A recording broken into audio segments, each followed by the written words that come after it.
¿cómo nos podría sintetizar un poco cómo entiende el pensamiento crítico? Bueno, el pensamiento crítico es el pensamiento que parte del supuesto de que uno puede estar equivocado y que la mayor parte del tiempo, tal vez, como es mi propia hipótesis al respecto, estamos equivocados con respecto a las cosas que creemos saber. Pero que si unimos esfuerzos entre nosotros y pasamos las ideas o nuestras ideas a través del tamiz de la discusión crítica, de la discusión abierta, racional y crítica, pues podemos hacer algún tipo de progreso.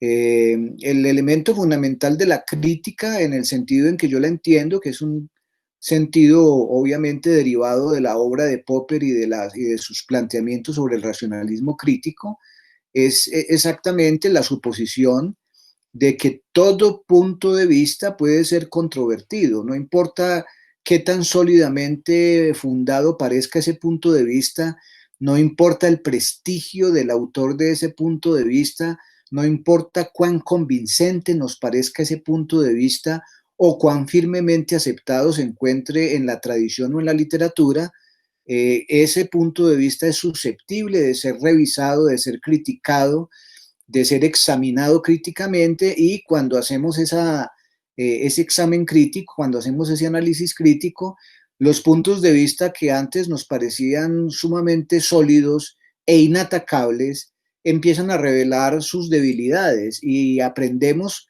justamente cuando logramos descubrir las debilidades que tienen esos puntos de vista. La crítica, pues, es una palabra muy comúnmente usada en la educación universitaria. Eh, Primero porque todas las universidades colombianas e inclusive las extranjeras afirman que quieren desarrollar en sus estudiantes la capacidad de análisis y pensamiento crítico, y lo otro, pues, porque se supone que esa es la característica fundamental que nos distingue a nosotros de otros seres en este planeta, y es la capacidad de revisar críticamente nuestras ideas. Pero una cosa es lo que se dice y otra cosa es lo que se puede lograr. Y ya que usted me hace esta pregunta, pues quiero decirles que vivimos en una época en la cual la crítica realmente es escasa.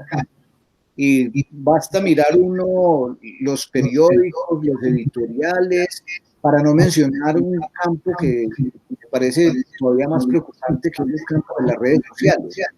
Lo que uno encuentra en las redes sociales es la repetición acrítica de cosas completamente absurdas, de creencias completamente falsas, de noticias falsas, de planteamientos que no tienen ningún asidero en la racionalidad, que no tienen la más mínima posibilidad de superar un análisis crítico, por elemental que ese análisis sea.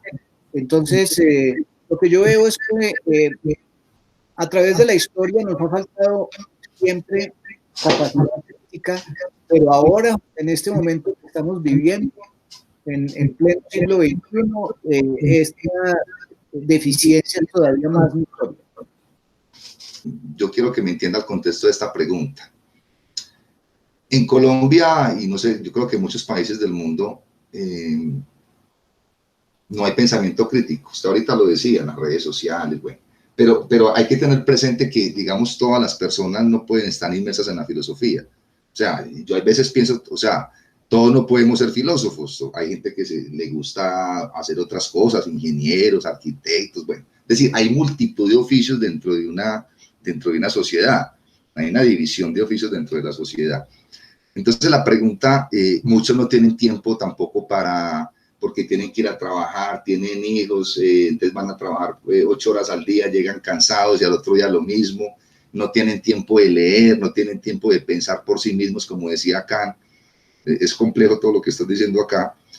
Entonces la pregunta es la siguiente: ¿cómo fomentar en las personas que no están inmersas en la academia, que no han pasado por una universidad, que están trabajando todo el tiempo, cómo fomentar en esas personas que no están inmersas en la academia el pensar crítico?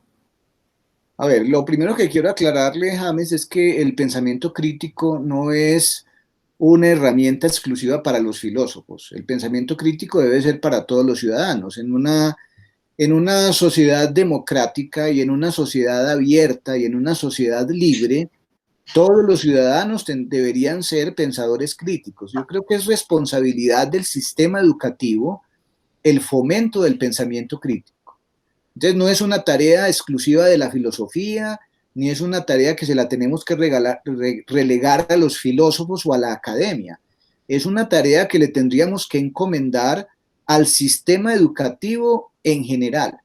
Así como nos preocupamos porque todo el mundo aprenda a leer y a escribir, tendríamos que preocuparnos también porque todo el mundo desarrolle o aprenda los rudimentos del pensamiento crítico. Es que el pensamiento crítico pasa por muchas etapas.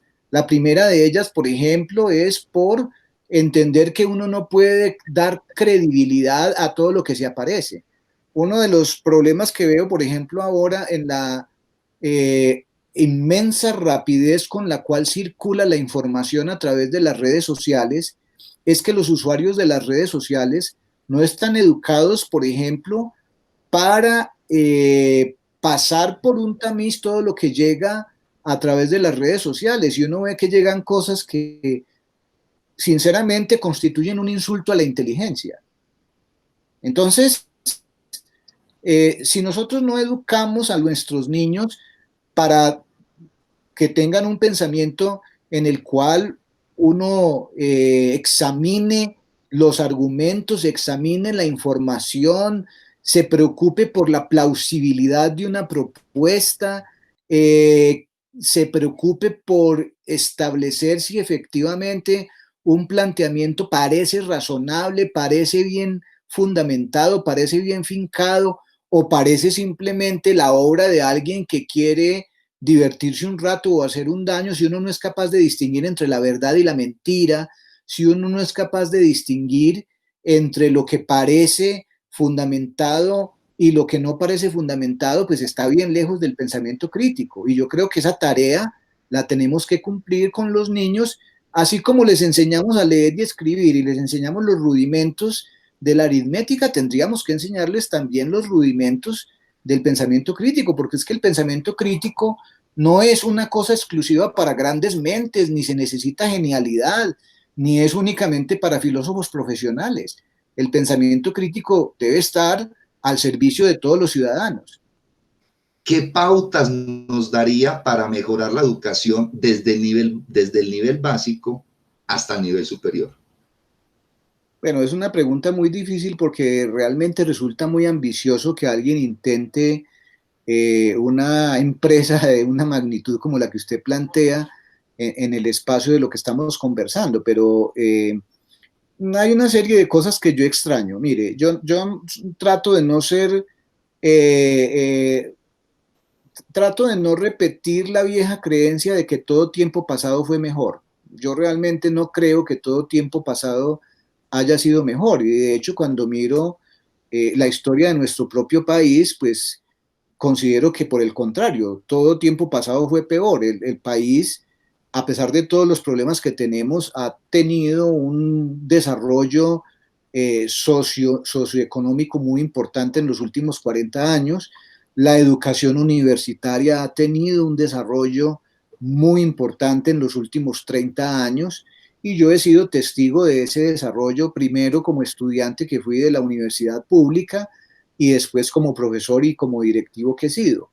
Entonces, intentar pues hacer una serie de recomendaciones que realmente sean útiles para un reto del tamaño de mejorar la educación en un momento, en unos momentos resulta realmente una tarea impracticable.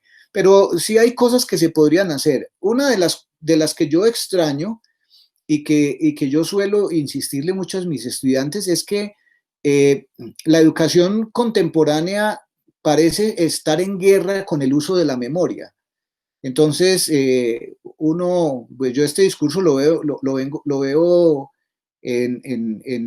repetido de muchas maneras en conferencias, en debates, en simposios y en artículos, La crítica que hacía Paulo Freire a la denominada educación bancaria, a la educación basada en la memoria, que yo creo que es una crítica correcta, pero que finalmente se extrapoló al punto exagerado de decir que no se debe usar la memoria para nada. Y yo creo que ahí tenemos un gran problema, porque entonces al estudiante ahora se le dice o se le inculca la idea de que no necesita usar su memoria para nada, entonces no hay que aprenderse las tablas de multiplicar porque para eso está la calculadora, no hay que aprenderse las reglas de inferencia lógica porque las puede tener anotadas en una tabla o puede intentar hacer los ejercicios en un computador.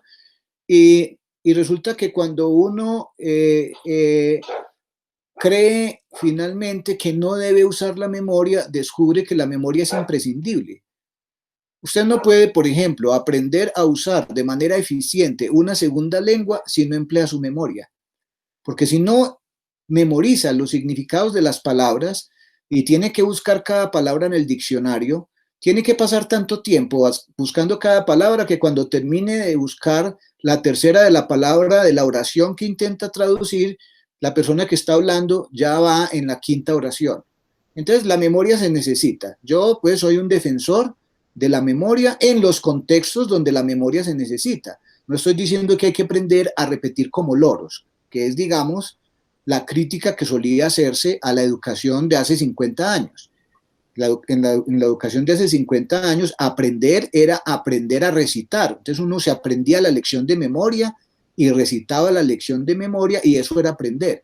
No, obvio que no estoy hablando de la memoria en ese sentido que técnicamente se llama la memoria literal, verbatim. La memoria que yo reclamo es la memoria de ciertos conceptos que uno tiene que tener en la memoria, porque si no los tiene en la memoria no los puede usar eficazmente. Entonces yo creo que yo extraño ese nivel que tenía la enseñanza de hace 40 años, de aprenderse los verbos, de aprenderse las reglas, de aprenderse los casos, de aprenderse los casos de factorización. Eso hay que aprenderlo si usted lo quiere usar eficientemente. Claro. Lo segundo es que obviamente ahora disponemos de muchos recursos que se pueden aprovechar creativamente. Por ejemplo, prácticamente todo estudiante hoy en día tiene un celular. Entonces, está bien el celular si lo sabemos usar adecuadamente. Si usamos el celular para buscar información, me parece bien, pero luego tenemos que dejar el celular a un lado y pasar al nivel del análisis y al nivel de la discusión. O sea, no basta con que la información circule y que la información se reproduzca y que la información se reproduzca de manera exponencial de un usuario a otros 1000 y que luego nos contemos a ver a cuántas personas le han llegado. Eso no tiene ningún valor. Las ideas buenas no suelen ser muy numerosas. Las ideas buenas son escasas. Y yo creo que esa es la razón por la cual Feyerabend solía decir, pensar es un asunto difícil. Pensar bien es un asunto difícil y requiere práctica, requiere trabajo, requiere esfuerzo. Pensar no es lo mismo que tener contenidos en mi mente.